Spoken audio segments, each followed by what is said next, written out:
वालिद साहब मेरे, अल्लाह पाक उनको ग़रीक़ रहमत फरमाए, वो फरमाते हैं यार छड़ दे यार केड़ा काम में।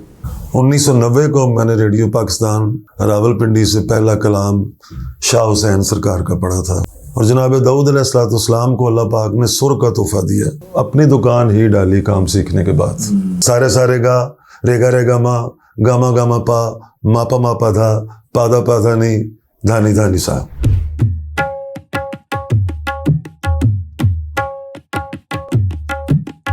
अस्सलाम वालेकुम जी, मैं हूं आपका होस्ट फिरोज चौधरी। वेलकम करता हूं आपका शो सुरताल स्पेशल एपिसोड में। आज की एपिसोड स्पेशल होने की वजह हमारे गेस्ट हैं जो कि बहुत ही हम्बल, बहुत ही प्यारे इंसान हैं। उस्ताद हैं मोहतरम उस्ताद सज्जाद बरी साहब। इनसे बहुत से स्टूडेंट्स ने सीखा है, जिनमें से एक स्टूडेंट इनकी हादिया हाशमी भी रह चुकी हैं। पाकिस्तान का फख्र हैं, बहुत ही सुरीला गाती हैं। इंडिया में भी काफी ज्यादा तारीफ की जाती है और सोनू निगम जैसे मारूफ सिंगर ने भी उनकी तारीफ की है। तो बगैर टाइम जाया किए आज के हमारे स्पेशल गेस्ट उस्ताद सज्जाद बरी साहब की तरफ चलते हैं और इनसे सही मायने में म्यूजिक के बारे में जानते हैं और इनकी सुरीली आवाज में गाने सुनते हैं। तो वेलकम करते हैं आज के स्पेशल गेस्ट उस्ताद सज्जाद बरी साहब। अस्सलाम वालेकुम सर। वालेकुम अस्सलाम व रहमतुल्लाहि व बरकातुहू। सर पहले तो बहुत शुक्रिया, आप कीमती वक्त निकाल के हमारे पास आए। जी आपका भी शुक्रिया कि आपने हमें यहाँ दावत दी। नहीं माशाल्लाह सर, आपका एक नाम है, आप उस्ताद हैं। मैं इन बातों को नहीं मानता। ठीक है, इंसानियत सबसे पहला फर्ज है। बिल्कुल। कुलु लिन्नास हुस्ना, अल्लाह फरमाते हैं अपना इखलाक अच्छा करो। बेशक। तो किसी के काम आ सकते हो तो आ जाओ, जी जी जी। वरना तो ये बेकार है। फिर इंसान में और जानवर में कोई फर्क नहीं है। मैंने जब शो शुरू किया तो मेरी ख्वाहिश थी कि आपको इस शो में जरूर इनवाइट करूं। बिल्कुल। तो सर मैं आपसे जानना चाहूंगा कि सिंगिंग कब से शुरू की, किस उम्र में सिंगिंग शुरू की, कब लगा कि आप सिंगर ही हैं? जी बचपन से मुझे शौक था कि मेरे वालिद गिरामी मास्टर अख्तर हुसैन कव्वाल थे। अच्छा। अपने वक्त ही बड़े मारूफ आदमी थे, बड़ा नाम था उनका और उनका आवाज़ बड़ा खूबसूरत था। रेंज बहुत बड़ी थी आवाज़ की और इंतहाई शफीक आदमी थे, मोहब्बत करने वाले, प्यार करने वाले और सुरीले भी। तो उनके साथ मैं जाया करता था। तो मैंने देखा है कि मेरे वालिद साहब से जो है वो डबल एज के जो लोग हैं वो मेरे वालिद साहब का एहतराम कर रहे हैं, उनकी तारीफ़ कर रहे हैं। तो मुझे वो महसूस हुआ कि यार ये कैसा काम है, इसमें मेरे वालिद साहब छोटे हैं, ये बंदा बड़ा है, तो ये इनकी तारीफ़ कर रहा है, तो कोई बात है इसमें। और फिर जब मुझे थोड़ा समझ आने का सिलसिला शुरू हुआ तो मैंने सोचा कि ये काम अच्छा है, क्योंकि लगाव तो मुझे शुरू से ही था। तो वालिद साहब मेरे, अल्लाह पाक उनको ग़रीक़ रहमत फरमाए, वो फरमाते हैं यार छड़ दे यार केड़ा काम में, काम आ गया ना आया तो ना सही, तू दर्जियां का काम सीख। मैं क्या बाजी आपने इतना नाम बनाया है, इतना कुछ किया है और आप मुझे कह रहे हैं कि ये ना करो। कहते नहीं यार मैं नहीं समझ रहा इस गल नूं। खैर मुझे उन्होंने टेलरिंग के काम पे डाल दिया। अच्छा। वो मैंने फिर हुक्म माना उनका। ठीक है। और 20 साल मैंने काम किया वो। अच्छा। और उसमें भी मैं उस्ताद था। क्या बात है। मैंने सबसे पहले अपनी दुकान ही डाली काम सीखने के बाद। मर्दाना सूट सीते थे क्या? हाँ जी, मैं जेंट्स काम करता था जी। मैं शुरू से जेंट्स के साथ ही मेरा ज़्यादा ना है सिलसिला। तो बस फिर मैं चलता गया। फिर ऐसा हुआ कि हमारे लेजेंड इंटरनेशनल सिंगर उस्ताद ग़ुलाम अली साहब हैं, उनके भाई हैं आशिक हुसैन साहब, वो मेरे पास आए। उन्होंने एक कुर्ता बनवाया मुझसे। उस वक़्त कुर्ता बनता था तरीज़ों वाला, जिसको उर्दू में कहते हैं कलियाँ वाला।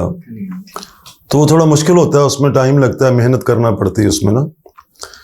तो जब उनको कुर्ता बना के दिया तो उन्होंने फरमाया कि जी आप तो भाई अपने काम का ग़ुलाम अली हो। मैंने कहा जी आपकी मेहरबानी है, मैं तो कुछ भी नहीं हूँ। फिर इसी तरह मेहदी हसन साहब का खिताब मिला मुझे दर्जी के काम में। अच्छा। फिर हमारे रावलपिंडी में शौकत मंजूर साहब थे, अल्लाह पाक उनके दराजात बुलंद फरमाए। बड़े अच्छे गायक थे, बड़े अच्छे इंसान थे। वो उस्ताद सलामत अली खान साहब के शागिर्द थे, जो हमारे शाम 84 घराना के बिग उस्ताद हुए हैं। हमारे शफकत सलामत अली खान साहब के वालिद गिरामी, तो उनके वो शागिर्द थे। ठीक है। उनके मैंने कपड़े बनाए तो उन्होंने कहा कि सज्जाद खां तू अपने काम दा सलामत खां है भाई तू। वो मैं कहा सर मैं कुछ भी नहीं आया, वो तो बहुत बड़ी दुनिया ने जिन्होंने नहीं नहीं तू अपने काम दा जेड़ा तू काम कर रहे हैं। फिर मेरे जहन में आया कि ये तो लोग मुझे म्यूजिक के लोगों के साथ अटैच कर रहे हैं, तो मैं टेलर मास्टर हूँ, ये क्या चक्कर है। इसके बीच में आप गाना गाते थे? हाँ हाँ, मैं गाना गाता था, अपने वालिद साहब के जाता था ना साथ। अच्छा अच्छा। तो फिर मैंने अंदरूनी खाते में रेडियो पाकिस्तान से रब्ता कर लिया। अच्छा। 1990 में। अच्छा, मैं ये जानना चाहूंगा कि आप ये जो काम करते थे लाहौर में करते थे? नहीं, ये मैंने रावलपिंडी में काम किया। अच्छा, रावलपिंडी में। तो एक और मजे की बात आपको सुनाऊं, क्योंकि बात सुनने के लिए और बात सुनाने के लिए हम बैठे हैं एक दूसरे के साथ। जब मैंने अपनी दुकान डाली तो मुझे नाम नहीं पसंद आ रहा था कि मैं दुकान का नाम क्या रखूं। अच्छा। तो मेरे एक दोस्त थे, अल्लाह पाक उनके दर्जात बुलंद फरमाए, फ़खर अली नाम था उनका। वो मैं कहते हैं यार वो ना एक फ़िल्म बड़ी अच्छी लगी है अनारकली, अच्छा। वो देखने जाना है। और मैं कहा यार मैं नहीं देखता फिल्मा शिल्मा ज़्यादा। कहना नहीं जी वो ਤੁਹਾਡੀ मर्जी दी है, मर्जी दी मौसीकी है ਤੁਹਾਡੀ ਉਹਦੇ ਵਿੱਚ। मैं कहा चलो यार मैं चलता हूँ तुम्हारे साथ में। खैर हम लोग चले गए, इंटरवल हुआ तो गाना बहुत खूबसूरत था वो, बेवफा हम ना भूले तुझे, सारी दुनिया ने हमसे कहा भूल जा। थोड़ा सा सुना दें। अच्छा। बेवफा हम ना भूले तुझे, सारी दुनिया ने हमसे कहा भूल जा। बेवफा तूने ठुकरा दिया तो किधर जाएंगे, दिल में लेके तेरी याद मर जाएंगे। दिल में कुछ भी नहीं तेरे गम के सिवा, बेवफा हम न भूले तुझे, सारी दुनिया ने हमसे कहा भूल जा। बेवफा। ये जब गाना ख़त्म हुआ तो मैंने कहा फ़खर यार चलते हैं यार, बस इससे अच्छा मज़ा नहीं आएगा मुझे गाने का किसी और का। वो कहता नहीं मास्टर साहब गाने होर भी अच्छे थे। खैर मैं उसके कहने पे बैठ गया। आखिर में फिर एक गाना है फिल्म अनारकली का कि तुम्हारी आरज़ू में कूचा है कातिल तक आप पहुंचे, वो राग टोडी में गाना बना हुआ है। अच्छा। ये सुबह का राग है। तो हम शो जो देखने गए थे 3 से 6 बजे का शाम का था। अच्छा। तो जब वो आखिर में गाना लगा तो हम बाहर आए, तो मैंने उससे कहा मैं कि यार नाश्ता कर लें। कहता मास्टर साहब क्या बात है, आपको क्या हो गया? हम 3 से 6 बजे का शो देखा आप। मैं क्या अच्छा, यानी इतना सहर तारी हुआ मुझ पे कि मुझे सुबह नजर आने लग गई। वो राग जो था ना, वो सुबह का राग था ना, उस राग ने मेरे दिमाग पे जो है ना वो कब्जा कर लिया। तो फिर मैंने मुतासर होके उस राग से, उस फिल्म से अपनी दुकान का नाम रखा था अनारकली ट्रेडिंग हाउस। तो वो भी गाना मैं आपको थोड़ा सा सुना देता हूँ। जी जी। मैडम नूरजहान जी का, अल्लाह पाक उनके दर्जात बुलंद फरमाए। तुम्हारी आरज़ू में कूचाए कातिल तक आ पहुंचे, तुम्हारी आरज़ू में चले आओ,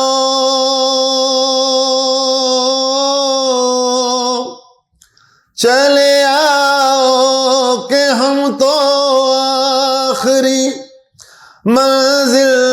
तक आ पहुंचे तुम्हारे आरज़ू में चले आओ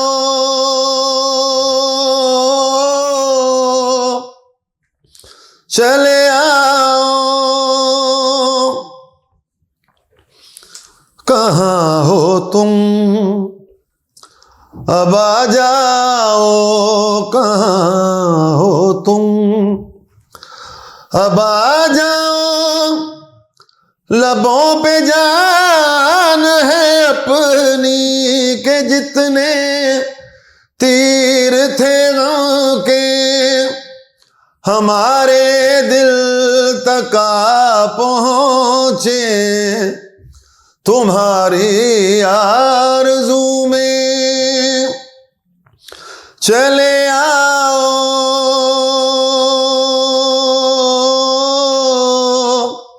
चले आओ। क्या बात है, माशाल्लाह, बहुत खूबसूरत आवाज। तो ये गाना आपने सुना? जी, इस गाने ने फिर मुझे मजबूर किया कि मैंने अपनी दुकान का नाम रखा अनारकली टेलरिंग हाउस। कितना अच्छा काम किया फिर वहाँ पे? मैंने तकरीबन 20 साल काम किया वो। अच्छा, हाँ जी, 20 साल टेलरिंग किया है। हाँ जी। और 1990 को मैंने रेडियो पाकिस्तान रावलपिंडी से पहला कलाम शाह हुसैन सरकार का पढ़ा था। अच्छा, रब्बा मेरे हाल दा महरम तू। क्या बात। तो फिर उसके बाद फिर सिलसिला चलता गया, फिर मैं लाहौर आ गया। अच्छा, तो लाहौर ने मुझे बड़ी इज्जत दी।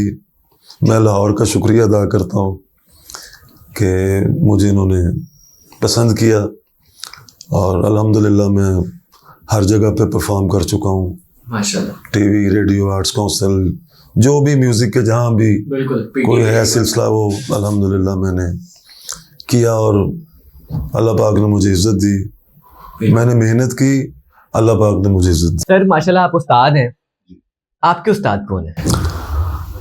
मेरे उस्ताद सबसे पहले तो मेरे वालिद साहब के जो उस्ताद थे ना, वो थे।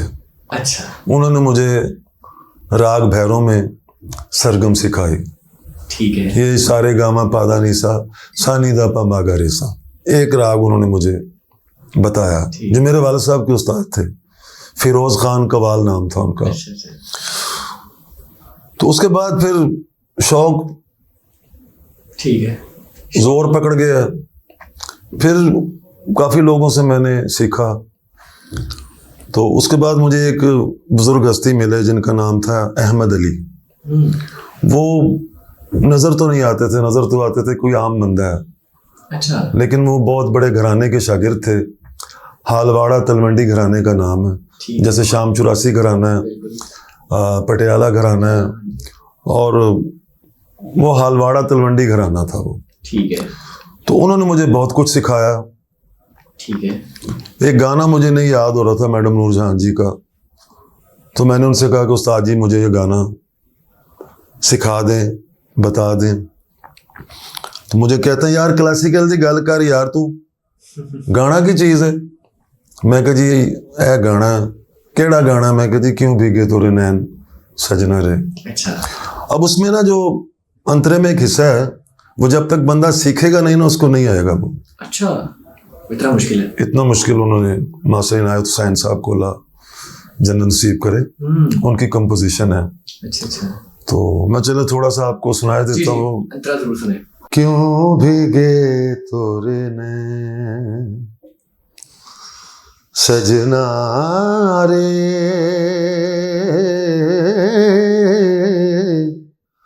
क्यों भीगे तोरे नैन, मैं हूँ तेरी प्रेम पुजारण, तू मेरा सुख चैन, क्यों भीगे तोरे नैन सजना रे, क्यों भीगे तोरे नैन।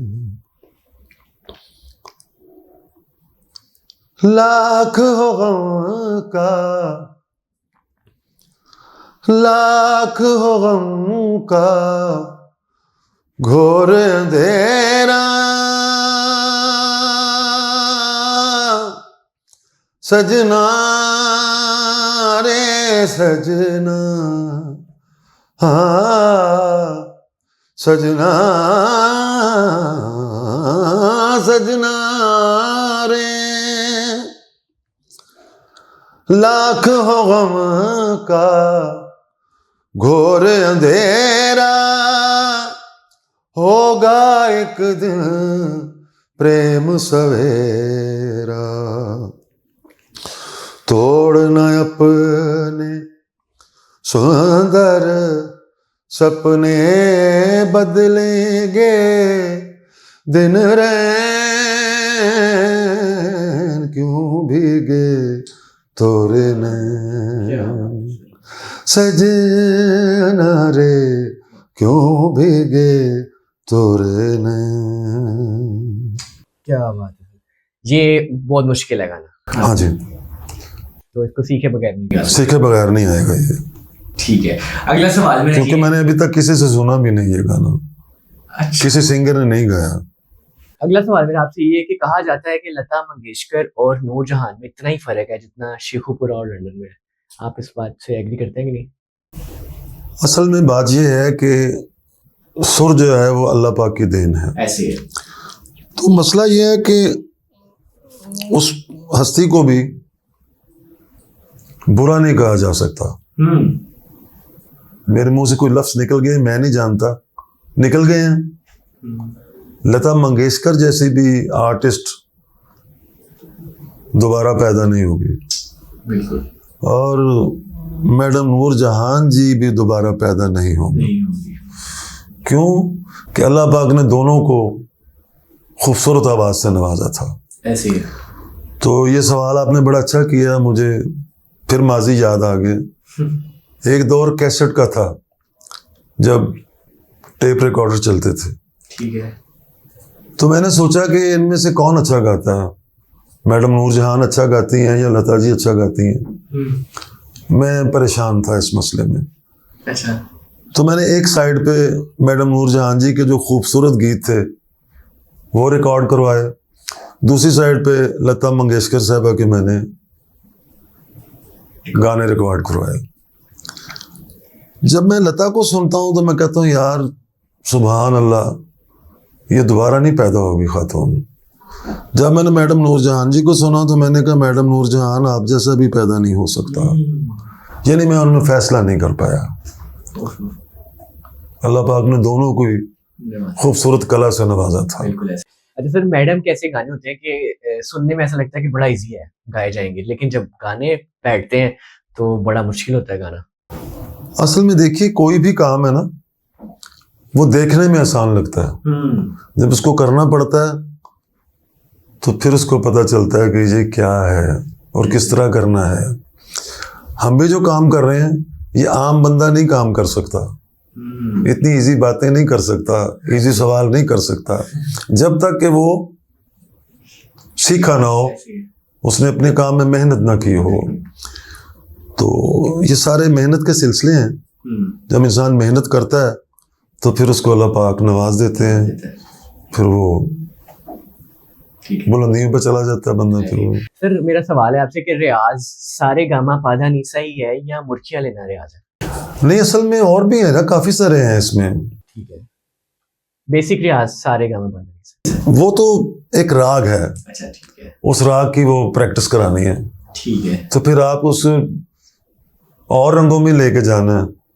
अच्छा। यानी सा सा रे रे गागा मामा पापा दादा नीनी सा, सा सा नीनी दादा पापा मामा गागा रे रे सा, सारे सारे सारे गा रे गा मा गामा गामा पा मापा मापा धा पादा पादा नी धानी धानी सा। इनको फिर मुख्तलिफ जावियों से ना गले से कहलवाना पड़ता है बंदे को। तो जब फिर वो सारे गले से निकल जाता है अच्छे तरीके से तो फिर वो सिंगर बन जाता है बंदा। फिर वो ठीक है।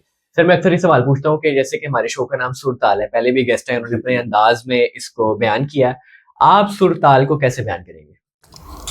देखिए, सुर और ताल है अलहदा दोनों, ठीक है, लेकिन जब तक ये दोनों मिले ना और सुर और ताल नहीं बनता, क्योंकि ताल के बगैर भी गाना कुछ नहीं है। अच्छा। और सुर के बगैर भी गाना सही नहीं, बेसुरा गाना भी नहीं है।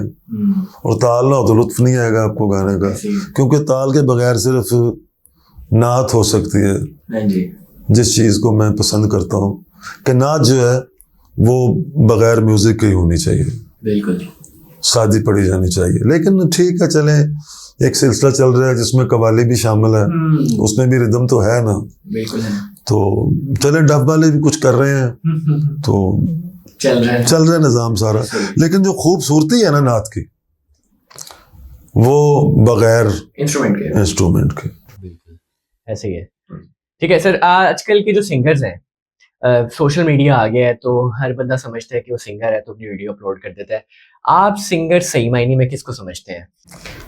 हम तो सिंगर उसको समझते हैं जी कि जो सीख के आता है, उसका हमें पता चल जाता है किसने किसी से सीखा होगा। जिसने सीखा नहीं होता वो हमें फौरन पता चल जाता है किसने किसी से सीखा नहीं है।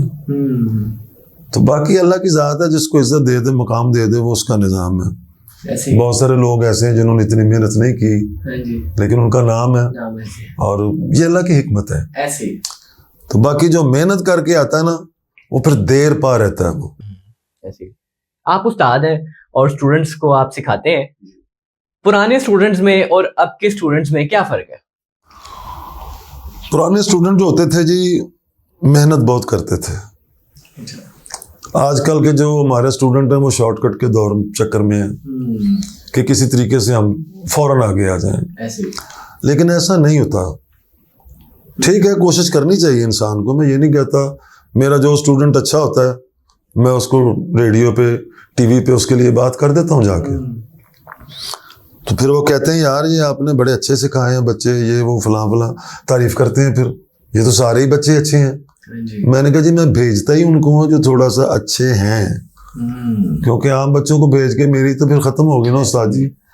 मैं किस बात का उस्ताद हूँ अगर वो मुझसे सीख के जाके भी अच्छा ना गाएं, तो फिर मैं उनको रेफर तो नहीं कर सकता। हादिया हाशमी के बारे में बताएं, वो आपके पास आई बचपन? हाँ जी, हादिया हाशमी मेरी बेटी है, अल्लाह पाक उसको बहुत बुलंदियां देगा और इंशाल्लाह दे भी रहे हैं। बड़ी अच्छी बेटी है मेरी। वो सबसे पहले एक मिली नगमों का कंपटीशन हुआ था जी।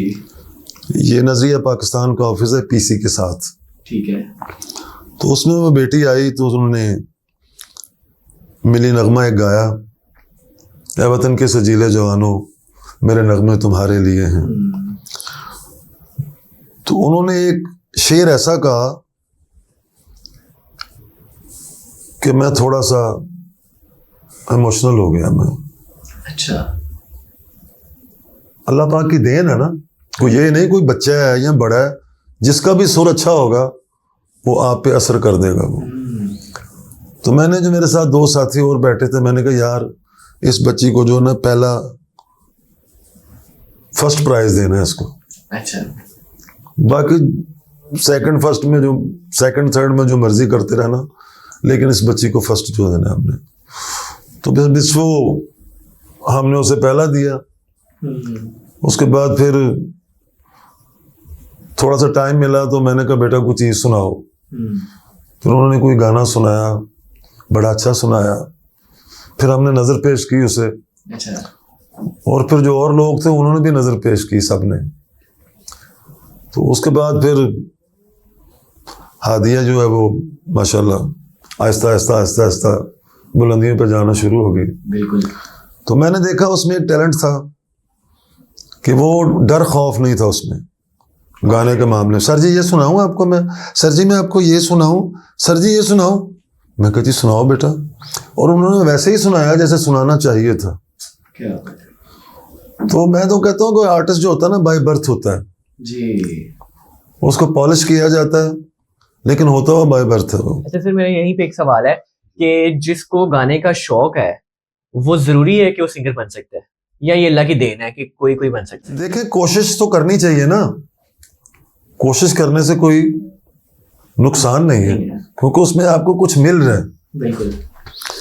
तो बाकी ये सिलसिले सारे गॉड गिफ्टेड होते हैं, सीखना चाहिए, सीखने के बाद जब आप गाएंगे तो आपको ज्यादा पजीराई मिलेगी। हमारे मुल्क में ऐसा देखा जाता है कि एक सिंगर है, बड़ी मेहनत करता है, बड़ा रियाज करता है और सीखता है, राग सीखता है, लेकिन उसको वो मुकाम, वो इज्जत नहीं मिलती।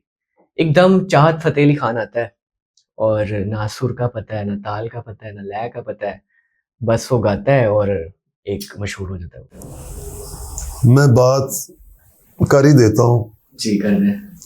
हमारे मुल्क में फनून लतीफ़ा की कोई इज्जत नहीं है।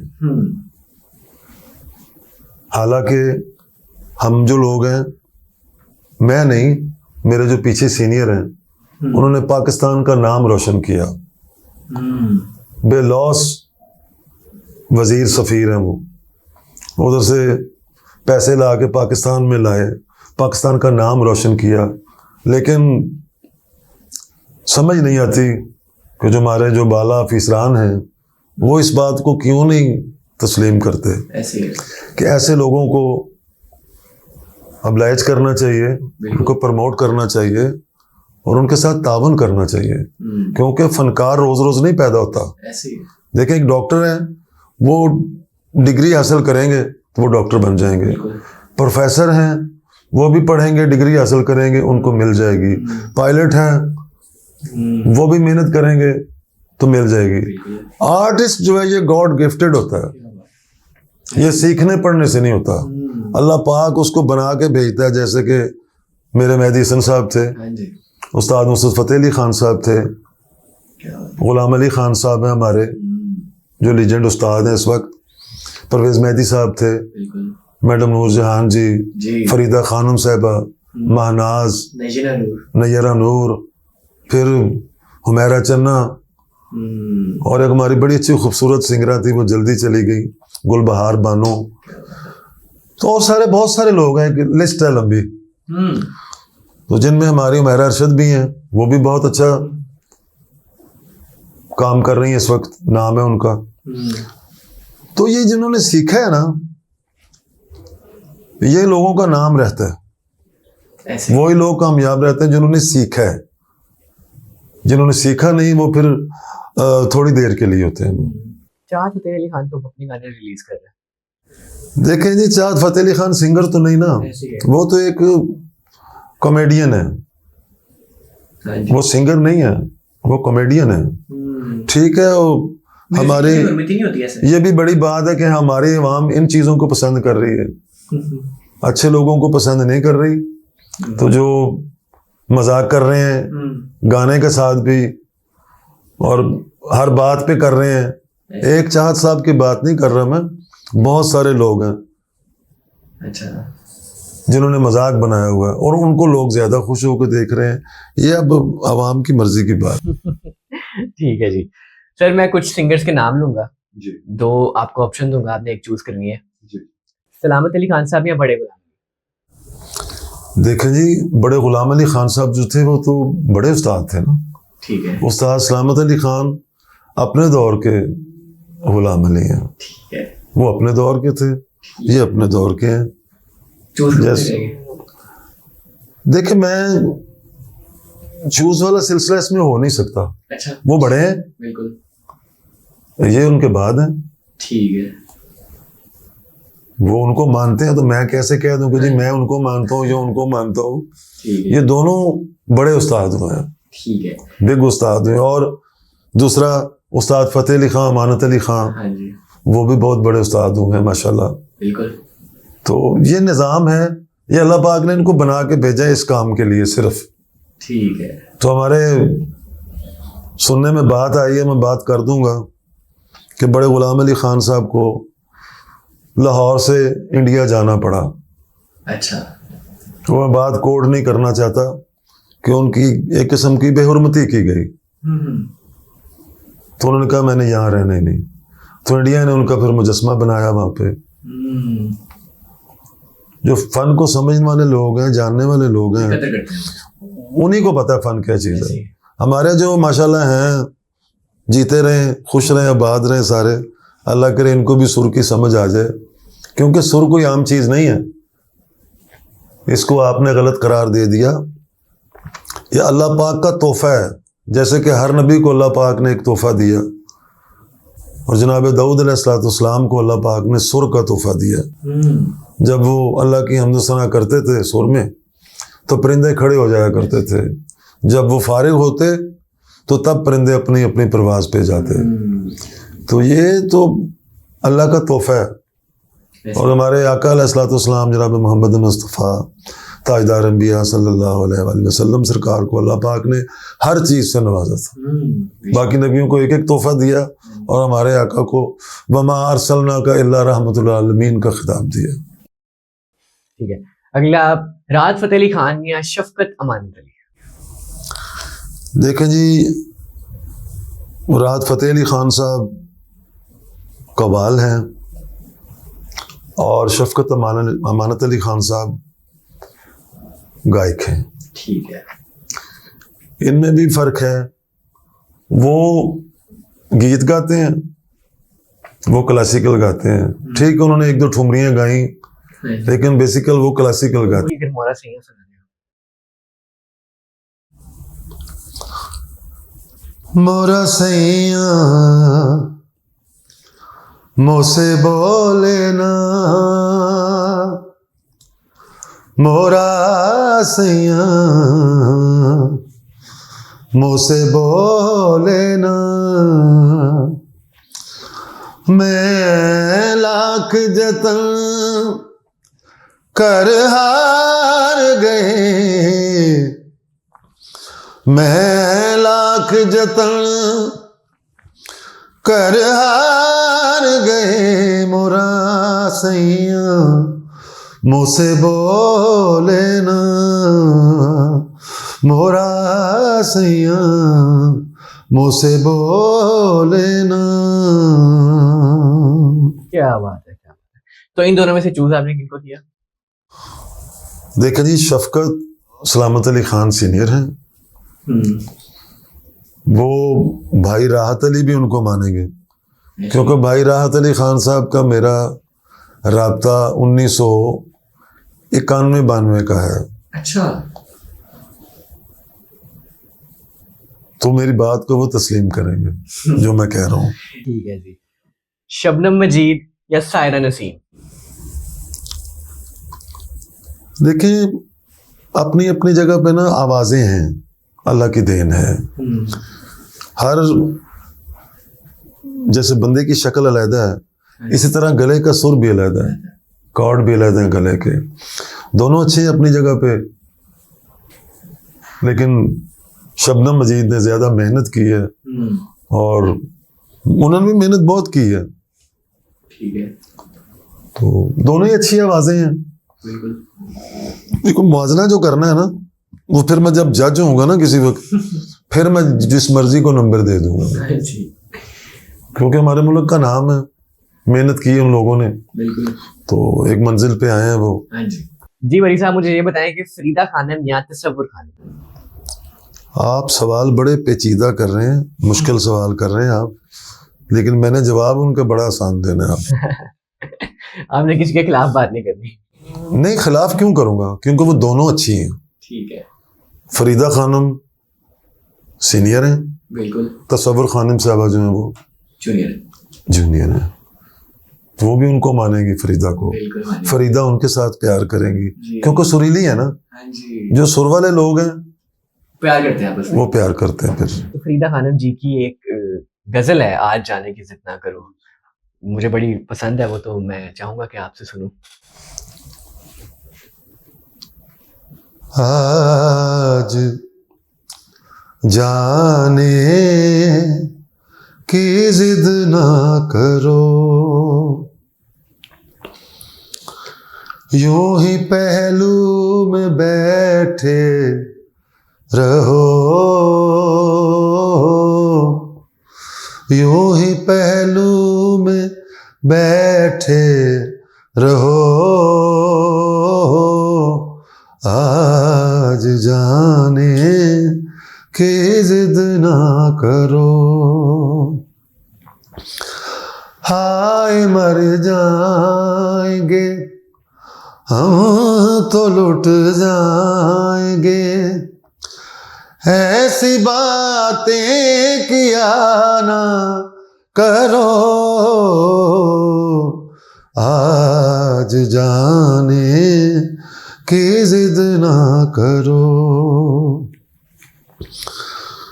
तुम ही सोचो जरा, क्यों न रोके तुम्हें, जान जाती है जब उठ के जाते हो तुम, जान जाती है जब उठ के जाते हो तुम। तुमको अपनी कसम जाने जा, बात इतनी मेरी मान लो, आज जाने की जिद ना करो। क्या बात। बहुत खूबसूरत। आजकल आपके पसंदीदा सिंगर कौन है? आजकल मेरे पसंदीदा सिंगर जो हैं, आतिफ असलम। आतिफ असलम साहब बहुत अच्छा गाते हैं, लेकिन अपने स्टाइल का गाते हैं। अच्छा, अगर इनको कंपेयर किया जाए आतिफ असलम और अली ज़फ़र को, तो इसमें से कौन बेहतर है? बस जाहिर है जो पहले गा रहा है वो सीनियर है। तो जी व्यूअर्स, ये था आज का हमारा स्पेशल शो सजाद बरी साहब के साथ। उम्मीद करता हूं कि आपने सजाद बरी साहब की बातें, उनके गाने जरूर एंजॉय किए होंगे। तो जाते जाते मैं सजाद बरी साहब से रिक्वेस्ट करूंगा कि कुछ भी अपना पसंदीदा हमें सुनाएं। इसी के साथ मुझे फिरोज चौधरी को दे इजाजत, और अब सजाद बरी साहब का गाना एंजॉय करें। रफ्ता रफ्ता वो मेरी हस्ती का सामा हो गए, रफ्ता रफ्ता वो मेरी